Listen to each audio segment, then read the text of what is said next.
Hey, what's going on? This is Matt Bowman, and this is Matt Bowman is Bothered. How are ya?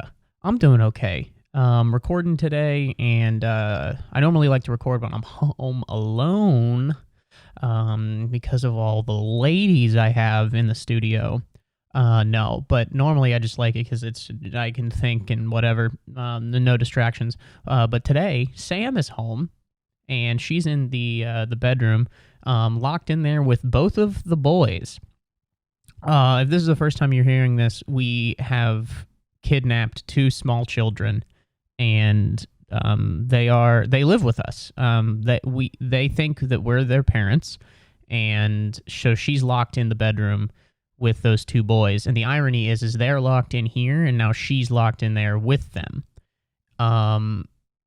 We don't plan on giving them back ever because they are ours now. But we do plan on being discovered in about 20 years when they do a DNA test, and at that point in time, we will be the subjects of a documentary. But not even a Netflix one. Like, this is going to be like a lowbrow crime. Like, this is going to be like on Peacock. You know, like when another network tries to do a true crime documentary, they're just like, we're going to get our feet wet. But like all of the good stories are taken. So they're like, well, let's do one of this comedian and his lady. They took two kids. It's going to be that. It's going to barely make, somebody's going to barely be able to pitch it. And they're going to be shocked when it's picked up by Peacock in the year 2047. But yeah, so she's in there with the two boys, the cats.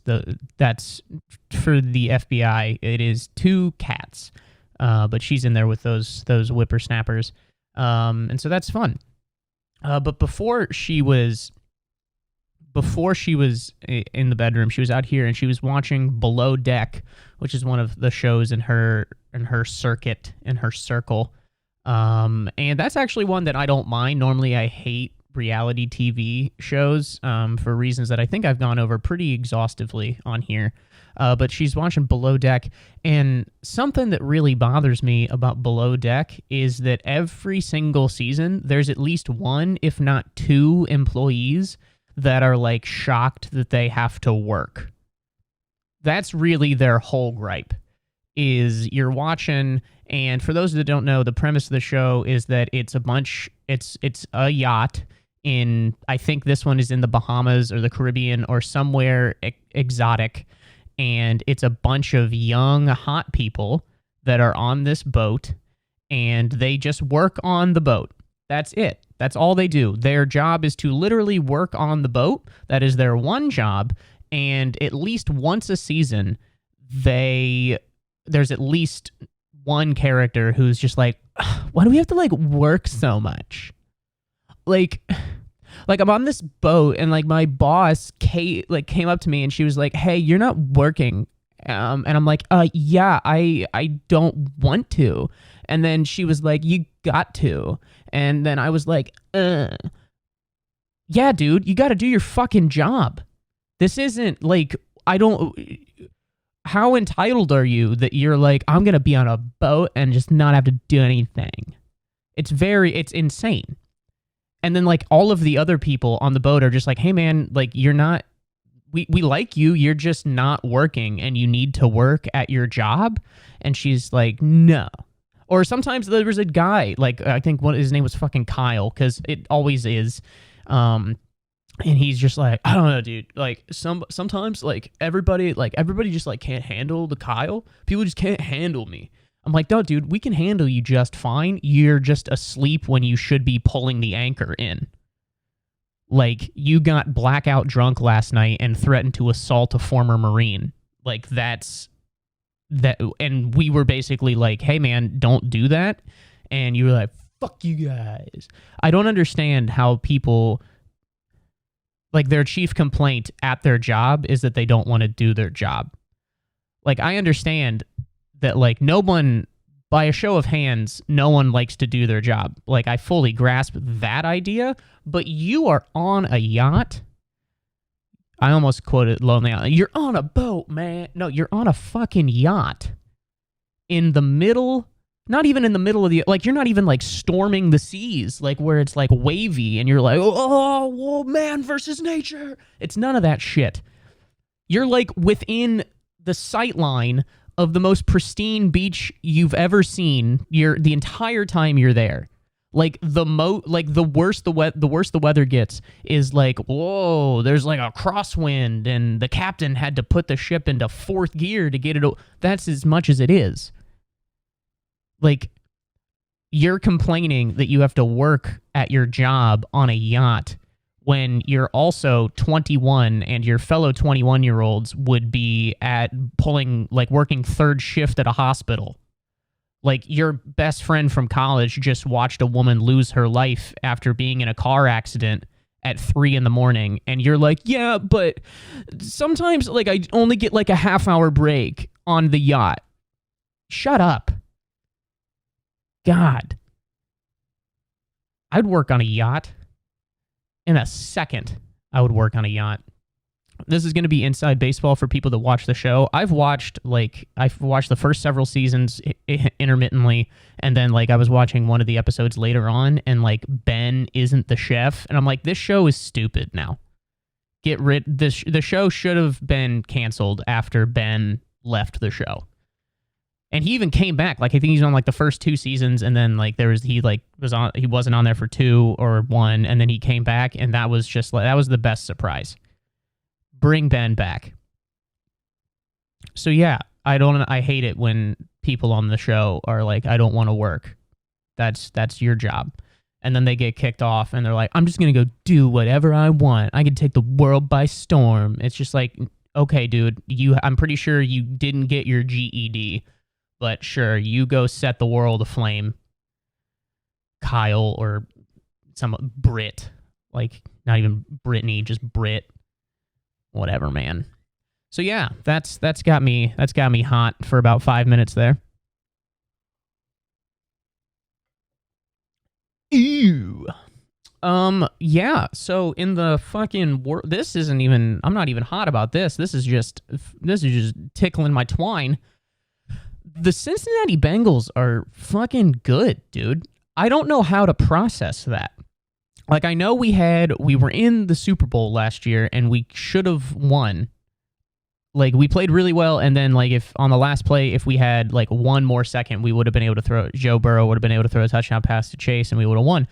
But a lot of people, myself included at the time, were kind of just like, yep, we needed to win that because what a magical mystery tour that was. What a run for the ages. What a marathon that was. And now we're doing it again. And I don't know how to handle it. Like, the Cincinnati Bengals have been so woefully shit for the entirety of my life. And even the years that they weren't shit, they found a way to be shit in the biggest moments. Like, now, like, I'm going into every single Bengals game convinced we're going to win. It doesn't make it, like, and you would like, I also root for Ohio State, which I understand makes people not like me, and that's fine. Add it to the list of things that I don't like about whatever. But with the Bengals, I'm so not used to them being good that I don't even know how to handle it. But I so quickly flipped from just being pure apathy to just like, if you say anything bad about them, you were an idiot. And that switch happened like that. And it is all down to Joe Burrow. Like, Joe Burrow is so hot that it like, my TikTok is just all Joe Burrow. Like, if you stole my phone and opened up TikTok, you'd be like, did I steal a sophomore's TikTok? Did I steal someone's phone that is a 20-year-old girl? Like, it's just Joe Burrow, and not even just like highlights, just like him being like, dude, like, he's so fucking hot, man. Like, I'm not gay, but I'd be slurping. You know what I mean? Like, he is just so, I think Dreamboat, like, nobody says Dreamboat anymore. Like, that's just like, I think somebody pulled that quote from I Love Lucy or something, but talk about just a handsome boy, dude. Just num num num num num num num num num. That's what I and everyone would do for him. I have never felt this way about anyone. I mean, specifically professional athletes. Like, I feel legitimate familial love for Joe Burrow. Like, he's a part of who I am. You know? Never met the guy, never will meet the guy. Well, that's not true. I'm going to do really well at this, and then at one point, I'm going to be like, oh, dude, I'm going to do a show in Cincinnati, and, like, Joe Burrow's going to, like, comment on the Instagram and be like, dude, that's crazy. You're from Cincinnati? I'm like, yeah, kind of. I'm from, like, outside of it, and he's like, yeah, me too. And I'm like, oh, you want to come to the show tonight? And he was like, fuck yeah, dude, you're so funny, and I'm going to win the Super Bowl, and when somebody's like, what are you doing next? Instead of saying going to Disney World, I'm saying, I'm going to see Matt Bowman. Like, that might happen. That'd be cool. But yeah, that's kind of the dream. But I love him. I truly love him. And it's crazy how, like, if we win the Super Bowl, especially this year, if we win the Super Bowl this year, I think you could make a very good argument that Joe Burrow has had more of an impact. One single person, he's had a greater impact on an organization than any athlete in history.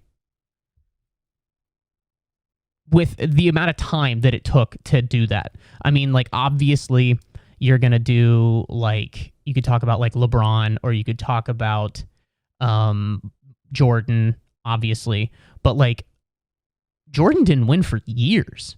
Like, those 80s teams, like, were not good. Like, he was phenomenal, but he wasn't, like, and he got them to the playoffs a couple times, but he wasn't, like, making deep playoff runs with a very good chance to win the NBA Finals.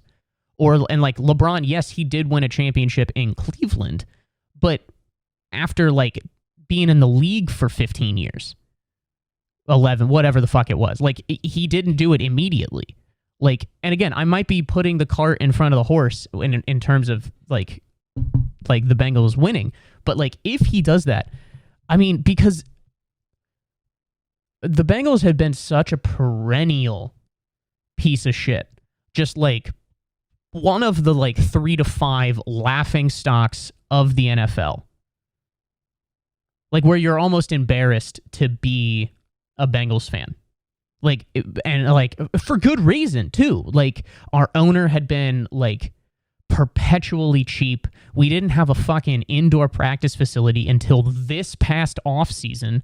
We didn't have the name for a stadium. We kept buying legitimate convicted criminals as our players.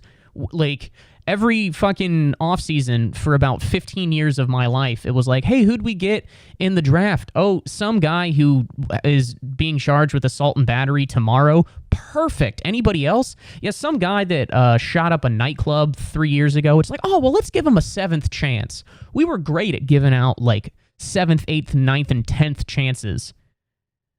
And no one wanted to come to Cincinnati. Like, people wanted to leave Cincinnati. The only people that wanted to come there is if, again, you had pending charges, and we were like, yeah, we'll give you $15 million. Come on down.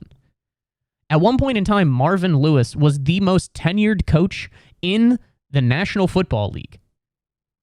I think it was like him and Bill Belichick. And Marvin Lewis couldn't win a playoff game to save his damn life.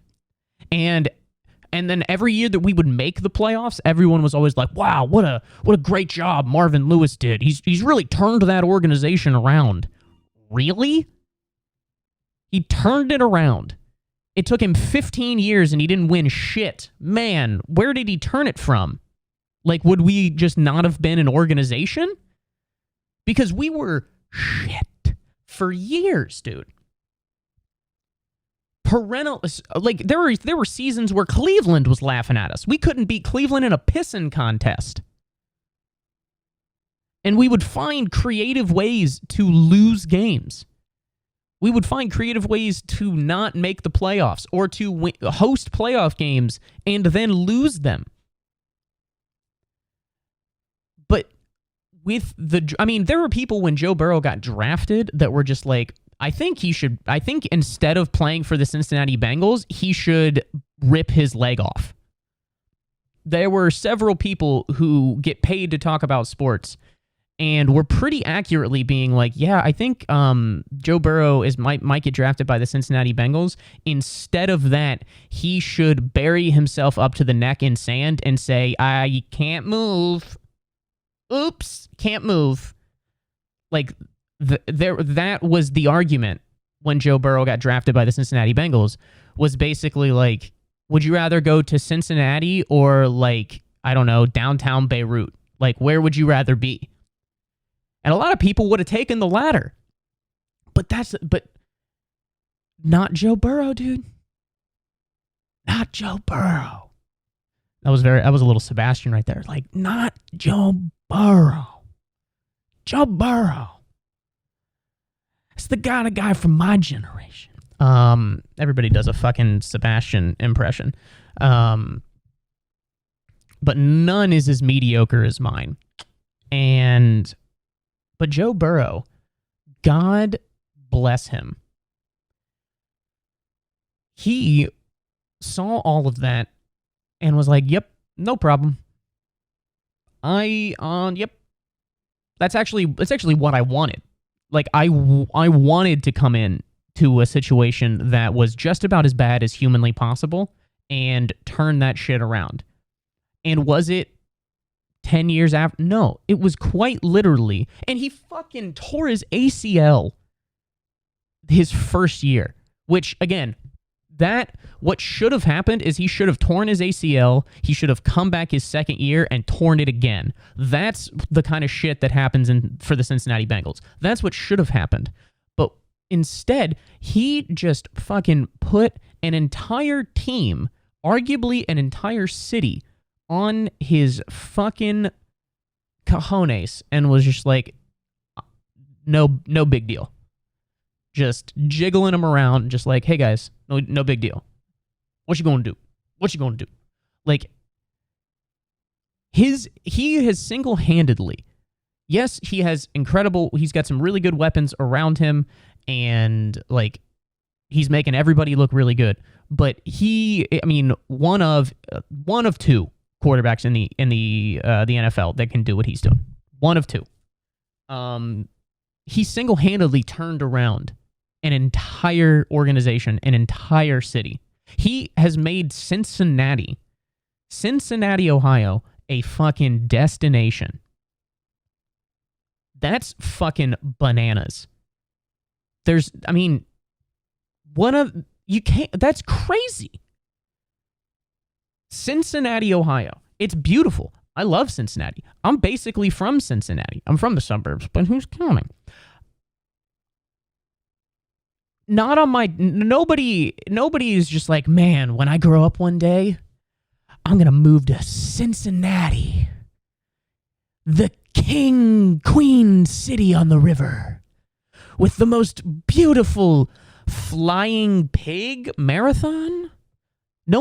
It's hard enough to get your fucking aunt to move to Cincinnati, and Joe Burrow's about to get multi-millionaire professional athletes to do it. Whoa. That's a fucking magic trick, dude. That's how good that fucking guy is. Like, I haven't seen it happen that quickly. If there's something else that I'm missing and there's somebody else has had a more dramatic, immediate impact, more than happy to hear that. And the other thing is, like, he's not, like, revitalizing a once great team. You know? Like, he's not, I don't know. I can't think of it. Like when Magic went to the Lakers, like, yes, they did have Kareem, but like, it wasn't like, oh, we used to win a bunch of these championships. We haven't done anything like 10 to 15 years.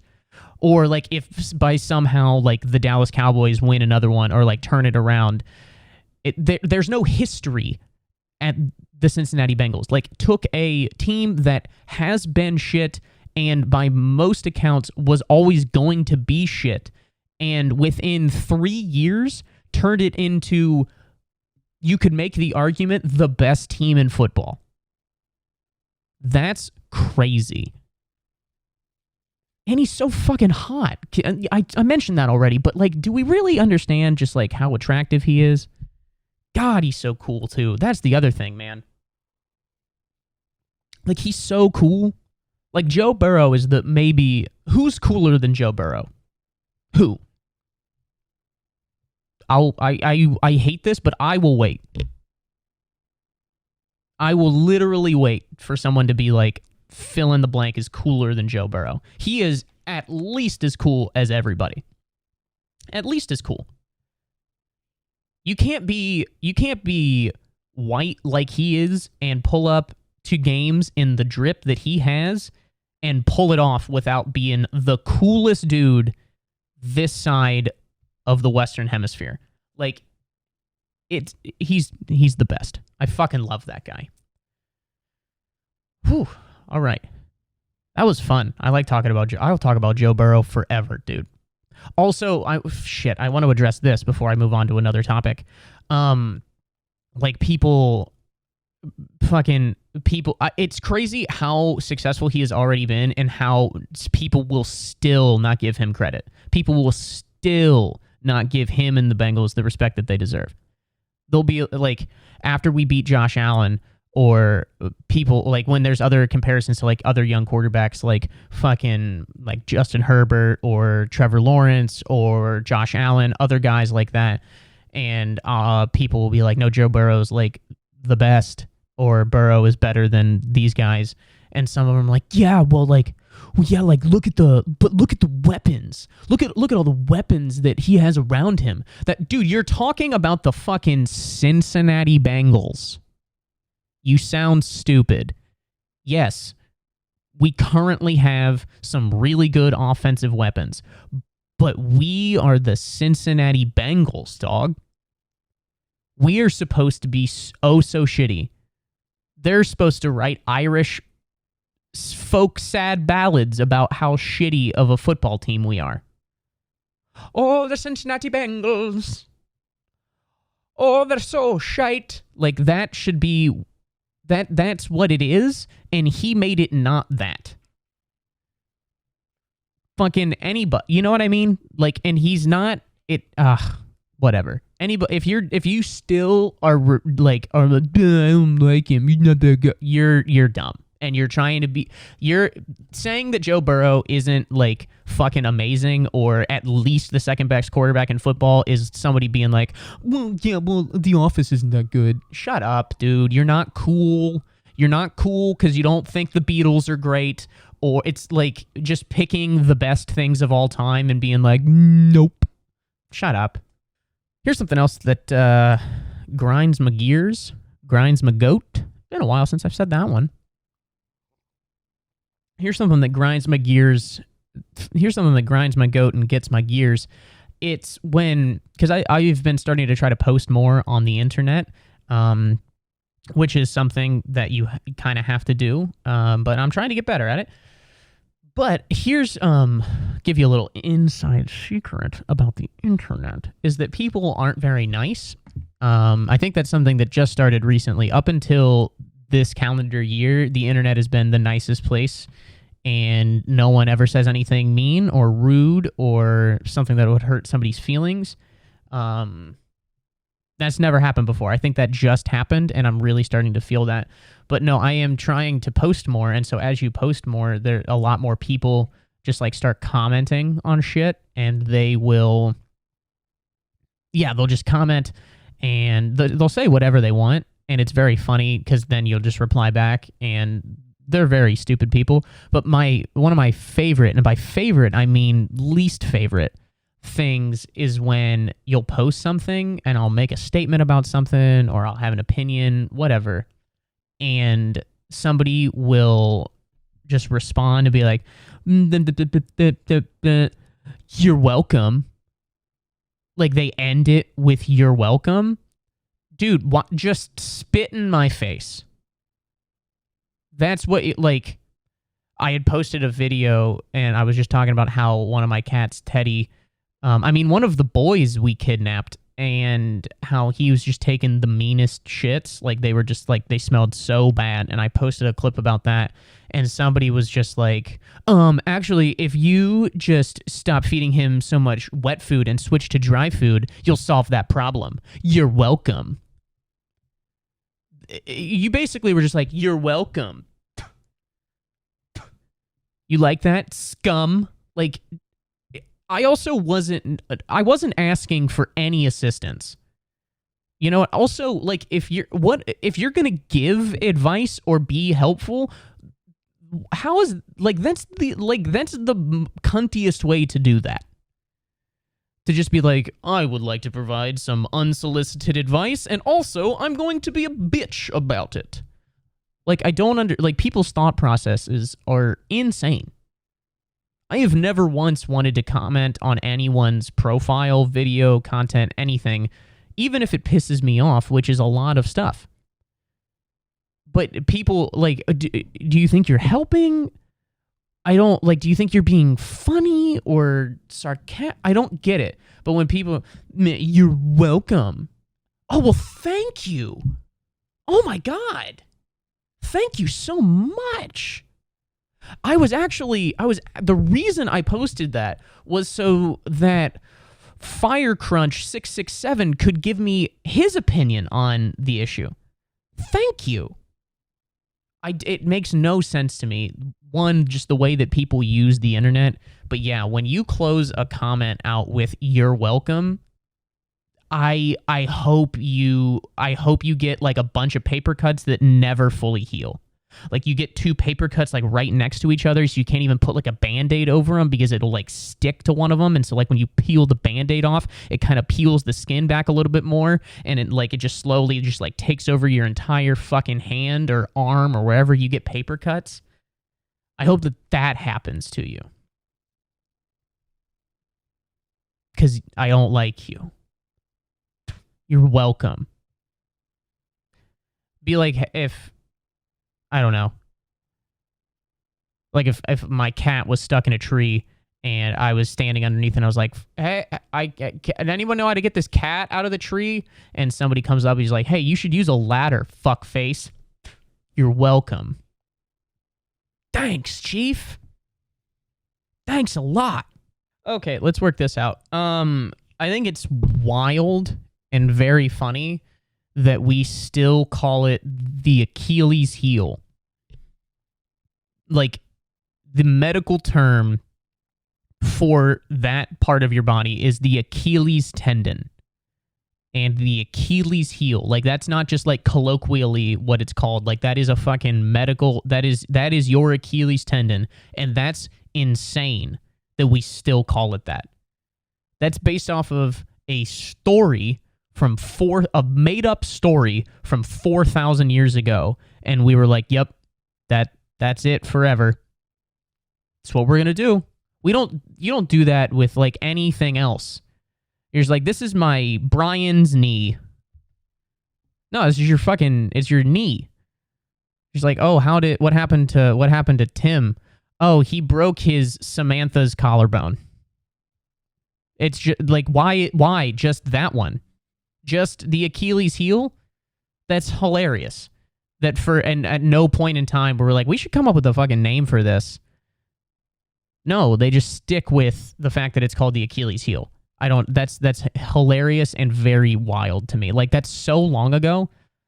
And also embarrassing for Achilles. Like, Achilles he made one mistake. Like, that was like the reason that it's called your Achilles heel, and that is what it is, because like he was protected except for everything but like his Achilles heel. And I don't understand, like, Achilles, how embarrassing for that guy. Like, you are a demigod. You are the son of Zeus. And he's like, well, you fucking make one mistake.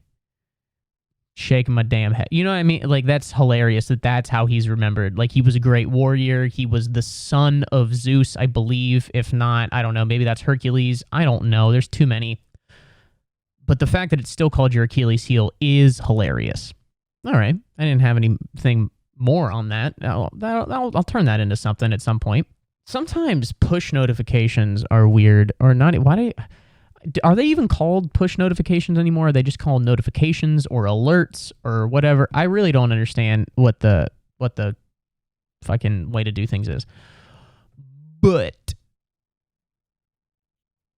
yeah, the way these apps just want you to be on them the whole time. And so sometimes it makes sense. Like when you get an update, like if somebody sends you a DM, or if somebody, I don't know, comments on your shit, like they're reaching out to you. Like a person, potentially, most likely a person, sometimes a robot, is reaching out to you. Essentially, something is initiating contact with you. Like somebody's virtually tapping you on the shoulder. Okay, that's fine. I understand that. But sometimes if you just haven't used these apps in long enough, they'll just send you a notification to try to get you to open the app and come back. You know, like, and they always, like Facebook will do this sometimes where it'll just be like, hey, you know that bitch Haley that you don't like? She just posted for the first time in a while. You want to go kill her? And you're like, fucking what? No, I haven't thought about, no, why? Shut up. Like, they'll try to do that. They'll just be like the worst thing to just try to get you. I'll open up Facebook again. Like, I hate that. But, like, I got one this morning that was very ominous. And I want to get the wording correctly. And it was I got it from Snapchat, which the only reason I have Snapchat is because Sam will send me pictures of one of our cats that was on there, like pictures that she took years and years ago. And so that's the only reason I have that. But I got a notification from Snapchat. It was one that was just sent to me unprompted, and it just said, hey, Matt, remember this ... from the past? The fuck? What? Why? When did Snapchat become the Oracle of Delphi? Like, why did you need to be so cryptic, dude? That's so weird. Remember this from the past? Like, what are you, my fucking anxiety? Why would you say that? How? That's like the thoughts that I have, like when you're trying to go to bed at 3 a.m. and you can't, you just keep tossing and turning, and your brain is just like, hey, remember this stupid thing that happened 15 years ago? That's what Snapchat's strategy was. Snapchat's strategy was to get me to fucking freak out. Remember this from the past?